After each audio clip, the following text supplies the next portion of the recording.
The act of writing the book and finishing the book is already the reward. Anything that comes after that, an agent, a book deal, it's all extra. You have to go into publishing with zero expectations. I heard your voice crack over the phone. Hello, we're back. It's been a while. For this video, I kind of wanted to do a little bit of an extended version of a TikTok that I made where I shared the writing advice that I did not learn through writing advice videos and workshop, just things that I think I have learned over the last, 10 plus years of writing, but especially within the last 3 to 4 years of pursuing publishing seriously. So I thought I would consolidate it all here. And then I think my next video, I will probably do another sort of writing update or a writing vlog about what has been happening with the floating house. I have a completely different process with this new book. It's so weird. I've talked before about how my writing process constantly changes from book to book. Yeah, my writing process has very much changed. It has very much challenged everything that I thought I knew about myself as a writer. I'm actually writing a newsletter about this, very much embracing discovery writing in a way that I never have before. So the first thing that I want to talk about, I think one of the biggest things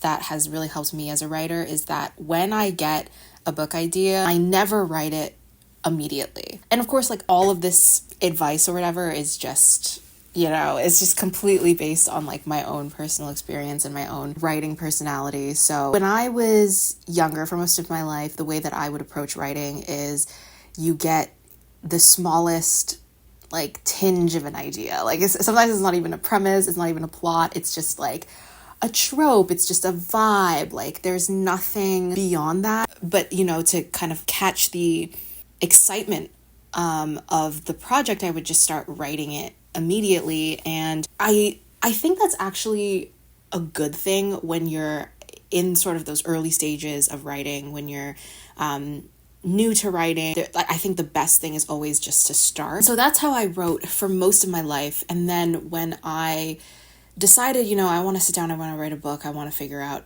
how to write a book that's good enough to publish, what I found was that I can't just start a million ideas because those ideas are not thought through. I've said before, I think that for me, one idea doesn't sustain a plot, and a premise is usually sort of multiple ideas coming together.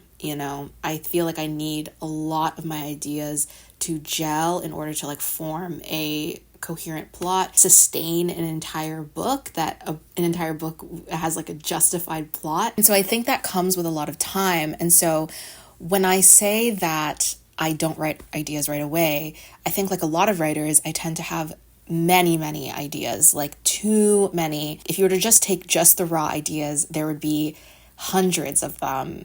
And you can't write 100 books in a year. You have to decide which ones would actually make a good book and which ones are just shiny object syndrome, where it's just it looks better than it is because it's new. The other reason that I don't write ideas right away is because the ideas that I know are worth writing are the ones that continuously call to me. It's I've come up with that idea, I put it in my notes app, I put it in a Google Doc, and if I can't stop thinking about it after 2 to 3 weeks, then I go, okay, what is it about this that is so exciting to me? Then I continue trying to build ideas off of that.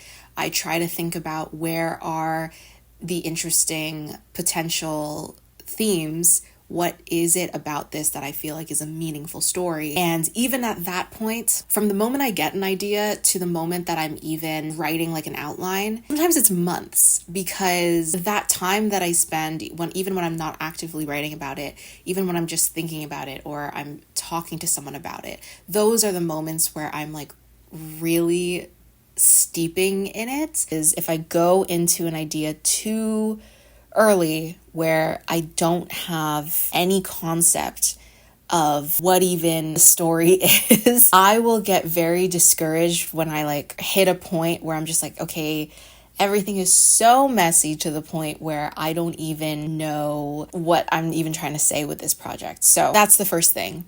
patience. The second thing that I want to mention, and if you have been watching my channel for a while, you probably already know this, but the dialogue first method is something that I adopted in the last like 5 or 6 years of my writing journey. I have a whole separate video on it. I will link to it if you have not seen it, if you're interested. I essentially write out all the dialogue in a scene first, and I will do this sometimes across, 3 to 4 chapters, and then I'll go back and then I'll actually write the scene. I am doing a lot of that, I find, especially in this new fantasy book that I'm writing. It has helped me immensely with just getting ideas down. And I think for me, writing just the dialogue in a scene with like minimal stage directions and like a little bit of like notes and stuff like that, for me, it's kind of like different approach to writing an outline. I have an outline, but the outline is something that I tend to deviate from pretty quickly.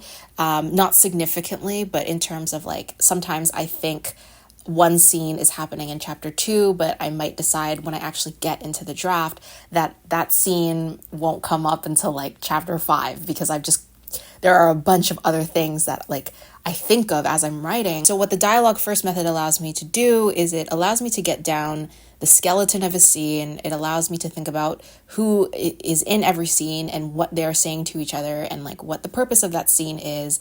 And to organize my thoughts as I'm writing that scene, I will get ideas for what I want the next like 3 to 5 scenes to be. I will just move on, write the dialogue for those 3 to 5 scenes, and then I'll go back.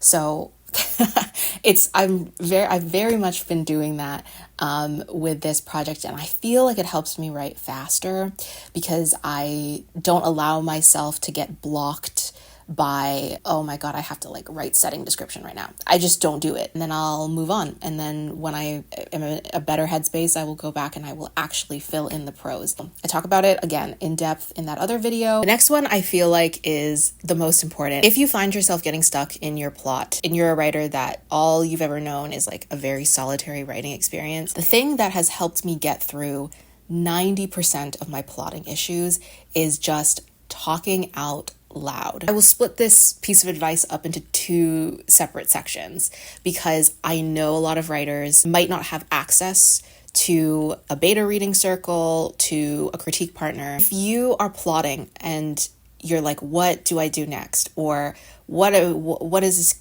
character arc going to be? Or what is supposed to happen at the end? Try just talking out loud about your plot. If you can do this like with another writer, have them sit there, recount what the plot is so far. As you're talking, it will force you to think about things that you've maybe never had to think about in your plot before because everything is in your head. What you will find is that having to say your plot out loud versus just thinking about your plot, those are 2 different things. And when you force yourself to articulate all of the elements of your story, it really helps you get out of your own head to see different facets of the story. The reason that it's an ideal situation to do this with a critique partner who is, also a writer is because a writer is going to be a really good person to bounce ideas off of. I've talked about before, my critique partner is my brother. He helps me brainstorm a lot of things, help me, basically develop the backbone of Local Heavens, which is the most recent book that I wrote. I was fixing plotting issues before I even wrote them. It also really works even if you just do it with yourself. Don't want to write anything down because it takes too long. You just kind of want to get the ideas out. It's just faster to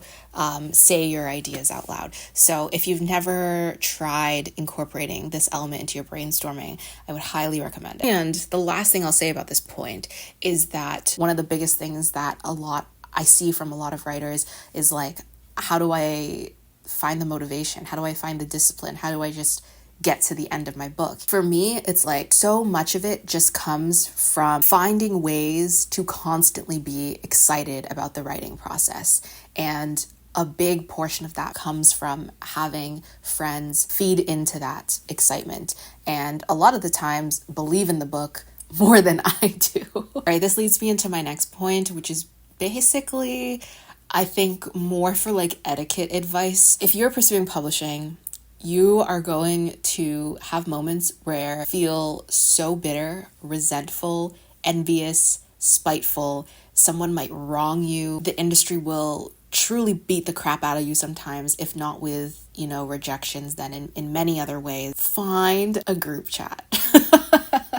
I have really changed my relationship with Twitter especially, but just social media in general. The writing community can feel a lot smaller than it actually is. You make sure that you aren't just sharing your writing with just anyone, spilling super personal things about your life to just anyone. Yeah, book drama becomes like a spectacle and it becomes like entertainment for other people, but I think writers can be very, very trusting of each other, and we can think that when we sort of speak things into the world that, only people who agree with us are going to see it. All right, next. Revision is unavoidable. Your first draft will change. I know that this is writing advice that you will hear like all the time, but the reason I'm putting it on this list is because I think I had disgustingly huge ego as a young writer, and I'm not saying that this is true of all young writers. I can only speak for myself. I swear to God, from the ages of like 12 to, maybe not 12 is so young. Actually, no, I will say this. From the ages of like 12 to maybe 18, 19, I had such an ego. And there's a difference between ego and confidence. I did believe as a younger writer that I hadn't like hit my ceiling or anything like that. Like I knew that I still had like the capacity to improve and that I wasn't a perfect writer. Like I wasn't that delusional. I truly believed, because I started writing at like the age of like 7. I had such an ego when I was younger, to the point where it really stifled my growth as a writer, because I didn't really understand what it meant to improve your craft. I was constantly writing, but I was never revising.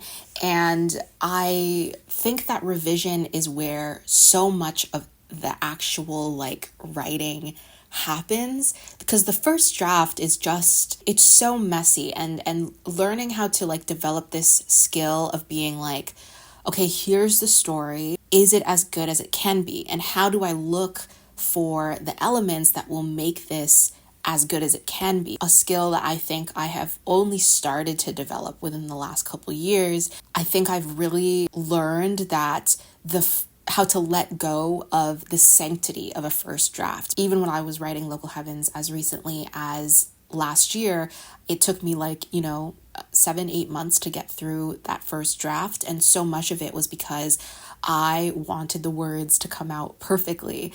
You will really surprise yourself with what you can do in revision when you're able to look at your story at a true bird's eye view and to accept that criticism. A first draft is just you telling the story to yourself. Last tip that I do want to give is one that I have talked about before, but I feel like it's definitely worth mentioning. Find yourself wanting to give up on your writing very, very often. It's important to ask yourself whether publishing is your sole motivator for writing. Is that the only reason that you're writing? And for me, what I've had to learn is that publishing cannot be the only motivation that I have. Writing the book, the act of writing the book and finishing the book is already the reward. Anything that comes after that, an agent, a book deal, a bestseller list, an award, it's all extra. It's all just cherry on top. I think that it can be very, I shouldn't say difficult, but I know that this mindset isn't necessarily helpful for all writers, but I have continually asked myself, what do I want my relationship with publishing to be? You have to go into publishing with zero expectations. And that's not a defeatist attitude. It might sound cynical, it might sound jaded, but it's also incredibly realistic when you hear time and time again of writers who have been in this industry for a long time and know the realities of how random success is. I have had to talk myself down from so many ledges this year, like you guys don't even understand. I have been ready to press the self-destruct button on everything writing related in my life multiple times in the past 2 months. Always this up and down thing. And right now, as I'm again coming out of that slump again, a lot of it just has to do with the fact that I'm finding joy and purpose again in just the act of storytelling. When I put away any expectations of publishing, when I put away the idea of like, well, how do I like pitch this? How does this, sound? How does this fit into what I want my writing career to be? When I put all of that away and I just focus on the joy of stringing together a plot and the joy of bringing characters to life, that is how I have been able to, come on here and say like, hey, I am still writing. That's it. I'm going to end the video here. Thank you guys so much for watching.